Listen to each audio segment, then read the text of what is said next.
And now, if you don't mind, we're going to get to the news. President Trump met with New York Mayor-elect Zohran Mamdani on Friday in the Oval Office.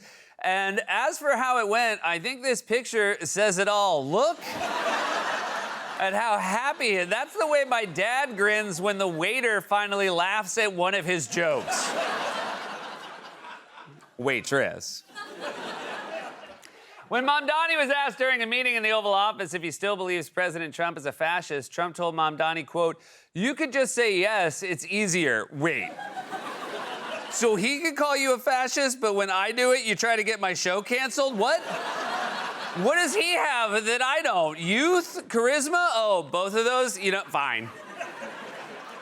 When asked if he would feel comfortable living in New York City under Mamdani, President Trump said that he would. Yeah, clearly. Not only does he want to live in New York, he wants it to be bunk beds in Gracie Mansion.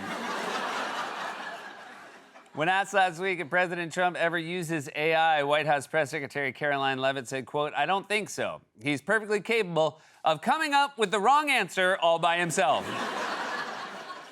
That's right. When asked last week if President Trump ever uses AI, White House Press Secretary Caroline Leavitt said, quote, "I don't think so. Oh, let me help you. He does. That isn't just really good lighting." First Lady Melania Trump supervised the arrival today of the official White House Christmas tree, and she's really excited to try out her new wood chipper.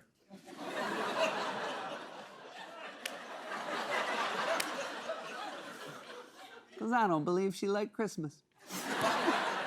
Thanksgiving is 3 days away, and to celebrate, he's bringing back smallpox. We're in the part of the monologue known as Bummer Alley. Illinois Governor J.B. Pritzker visited Pope Leo in Vatican City last week and brought a 4-pack of DePope beer, continuing the long Chicago tradition of drinking 2 on the way over. A New Jersey family was recently reunited with their cat more than 10 years after it went missing. The reunion occurred when the family decided to move the couch. Oh! There you are. The cat was alive, right?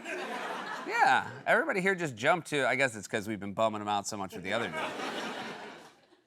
And finally, the New York Giants yesterday became the first NFL team to be eliminated from playoff contention, which, let's face it, is the only way fans were going to hear Giants and first in the same sentence.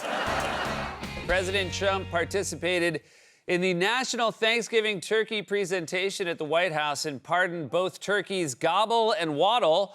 And then, like everyone else he pardons, they were both rearrested on weapons charges.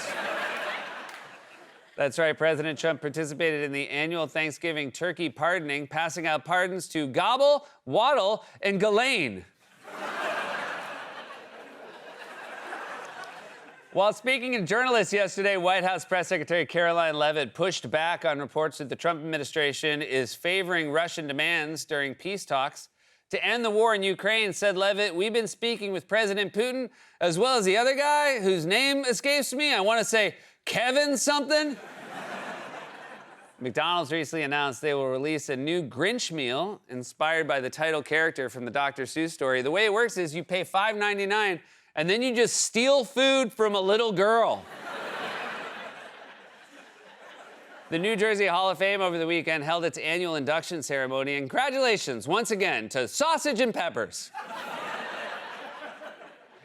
The mayor of Medford, Massachusetts, recently announced a new waste removal program which will reduce trash pickups to once every 2 weeks. But it's Massachusetts, so bottle recycling is still every day. An Italian man is reportedly under investigation after he allegedly dressed up as his dead mother in order to collect her pension in what local authorities have described as a, quote, Mrs. Doubtfire scandal. Well, one thing's for sure, I completely misinterpreted Mrs. Doubtfire. Next, you're going to tell me that Bosom Buddies was about the Menendez brothers. Finally, according to a new survey, half of Americans said that they've already have a conversation survival game plan for the holidays. Now they just have to decide between indica and sativa. Brazil's Supreme Court yesterday ordered former President Jair Bolsonaro to begin serving his 27-year prison sentence for attempting a coup after losing an election. Wow, our guy only got 4 years. Bloomberg News published a transcript yesterday of a leaked phone call between Special Envoy Steve Witkoff and one of Russian President Vladimir Putin's top aides, in which Witkoff appears to offer advice on how to flatter President Trump, though if they want to know how to talk to Trump, they should ask Zoran. I mean, for real.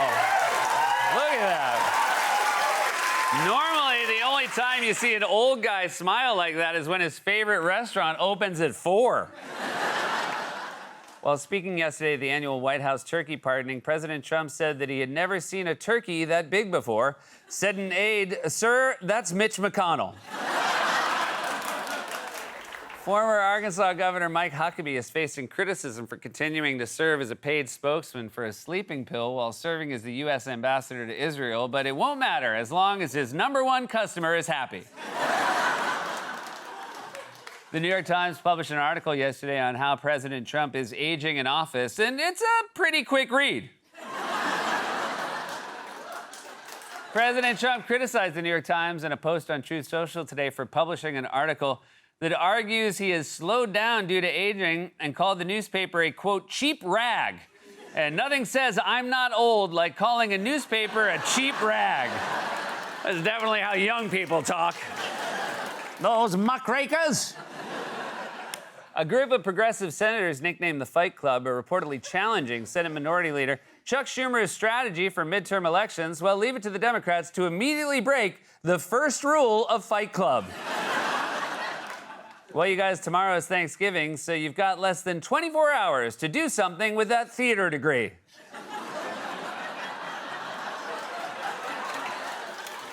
Pope Leo is set to travel to Turkey on Thanksgiving. And you know what? I think we're just going to let your dad have that joke.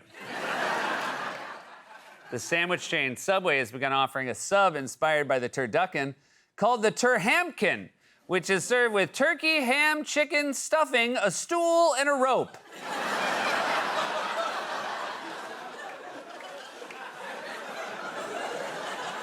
Authorities in Tempe recently arrested nearly 250 people at a bar near Arizona State University for underage drinking. To be fair, that is the school's full name. And finally, KFC recently released its extra crispy festive feast, which includes a new gravy flight featuring 3 different flavors. Gravy flight is also what they call the helicopter ride to the hospital afterwards. First of all, happy Thanksgiving, everybody! If you're watching us on TV right now, that means you've had 2 plates of turkey and stuffing, watched 3 football games, and had a joint in the garage with your cousins, and you're still awake. I don't know how to break it to you, but you will never be president. Also, I realize we may have a lot of people watching who've never seen this show before because you're at your parents' house and they either don't have any streaming services or the password is so long it's easier to just watch network TV. So welcome. So happy to be with you. In a post on Truth Social yesterday, President Trump tested out new nicknames for a Trump Republican, including Topublican and Topublican, leading to a new diagnosis called dementia.